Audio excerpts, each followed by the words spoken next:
unless we know the nature of reality and who we are and our part in it, how can we understand the world if we don't understand the reality that is the world?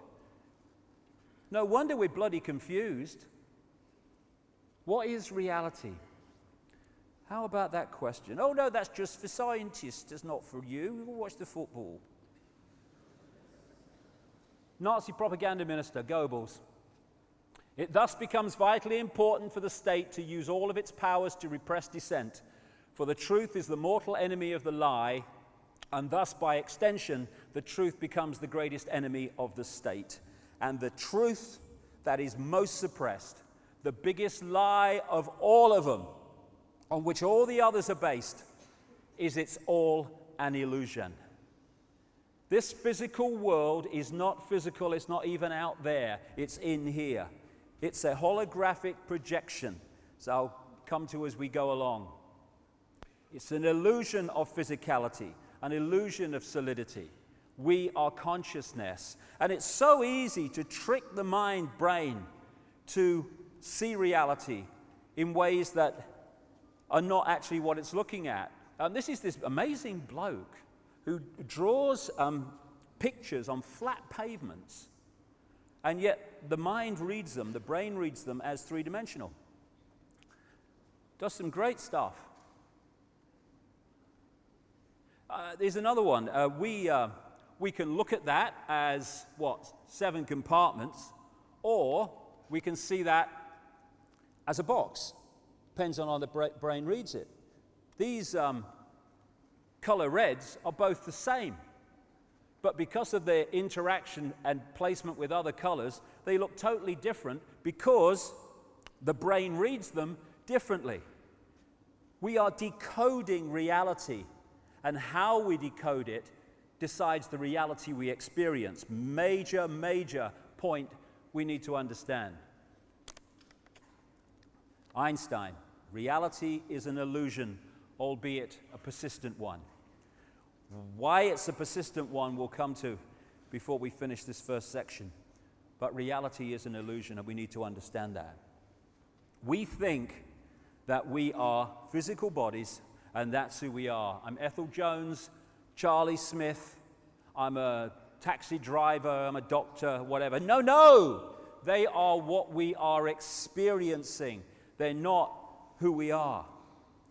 There are many multiple levels to us. This is just one that allows us to experience this reality. If I want to pick that up, my consciousness could not pick that up because it's vibrating too quickly. It's not in sync in the frequency range of that, so I couldn't do it. I take on this outer shell that operates within the frequency range that I want to experience. Now I can interact with it. Simple as that. We are consciousness working through a physical body. All life is consciousness and energy, animating holographic forms, including plants, everything. We are consciousness. I was in the bath the other day, playing with me duck or something, and I got this picture in my mind, real clear, and my great friend Neil Haig, a brilliant artist, and anytime you see a picture with this style throughout this next 7 hours, it's from Neil. He's out the front there if you want to talk to him. And he painted this for me when I told him what I saw. And basically it's this. This is consciousness, symbolically, that infinite consciousness that we are. And I saw an eye appear in the consciousness there, and out of it came this telescope. And it was looking into this world that we're experiencing. And as the telescope appeared, so it morphed into a human body. And that's what the body is. It's a telescope that allows consciousness to experience this reality of apparent division, and have the experience of that. But we've got trapped in the belief that that is the totality of who we are. Consciousness and the body interact during an experience here, but the body is not who we are. It's interesting, this energy field we call the aura, whatever, you have energy coming down through the top of the head and out and going the other way, and it's like an electrical burst of energy going through the body, which throws out this electromagnetic field that we call the aura. And interestingly, when you do the same with electric wire, you put a current through the wire, it throws out an electromagnetic field. And in the same way that this happens to us, so it happens to the earth, because everything is a reflection of everything else and works in basically the same way. And this combination of the genetics of the body and the electromagnetic field, I call body consciousness. And we have a choice of connecting that body consciousness level of our experience to the great infinite all that is, in which case we will have access to a massively expanded level of awareness and perception and be able to see through what we can't see when we're stuck in the body reality. Or, and that's what this is basically, this eggshell I talk about, it is the body consciousness, the auric field working directly through the body. And if we get isolated in that, then our level of reality perception and what we can perceive and expand our mind to understand is massively suppressed. And this is the situation that we face in this world. People who are infinite consciousness operating at the level of body consciousness. And that's exactly where the manipulators want us. Because if we are not connecting out there and getting our insight, inspiration, intuitive knowing from out there, then where do we look to get a fix on who we are and what's happening in the world? We look that way, through the ears and the eyes. And who's controlling that information? Those that control the media, education, etc. Gotcha.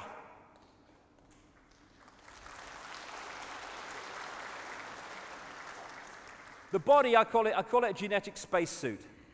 And it's kind of funny. You know, if you were on the moon with someone and an astronaut started thinking he was his spacesuit, I mean, crikey, can you imagine? Hey, Houston, we've got a problem. Bill thinks he's his spacesuit. He's bloody mad because he's not his spacesuit. Yeah, but we think we're our spacesuit. And what would there be in that situation on the moon? There would be chaos. Well, that's why there's chaos here, because we believe we're our spacesuit. That's what makes racism so insane. It's like saying, oh, I'm better than you because my spacesuit's different color.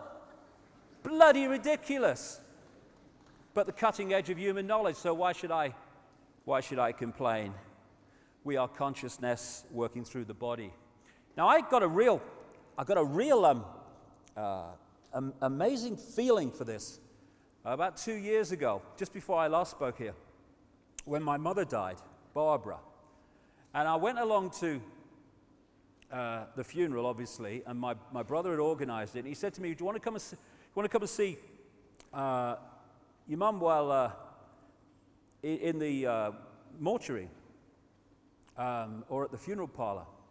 And my immediate reaction was, no, I remember her as she was, because it's just a body anyway. But something said, no, go. And for some reason in my life, I've never come across, the first time I've seen a dead body was my mother. And I turn up, and I walk in this room, and there's this body in this coffin, this open coffin. And I know it sounds ridiculous, but it was dead. There was no bloody life there whatsoever. Dead, unbelievably dead, took me aback dead. And next to it was this picture, which my brother had blown up, which was going to go and be used in the funeral, which it was. And there was my mother's absolutely dead body, and there was this picture of my mother absolutely full of life, full of energy, full of sparkle. And I stood there and I could see in those two images what life is, what consciousness is, because that was alive, that was dead. We are consciousness. And we've got confused. And in identifying who we are with the body, we've seriously buggered up our sense of perception and therefore our ability to be free. The energy that or the reality that we are experiencing, that we apparently see with our eyes, is just a frequency range. That's all it is, and it is minute. What we call visible light. According to current mainstream science, the electromagnetic spectrum is 0.005% of the energy known to exist in the universe. 0.005%. And visible light, which is the only frequency that our eyes can decode into this reality, is a fraction of the 0.005%. We are basically visually blind in terms of what exists in the same space that we're experiencing. It's just a television, holographic television station we're experiencing.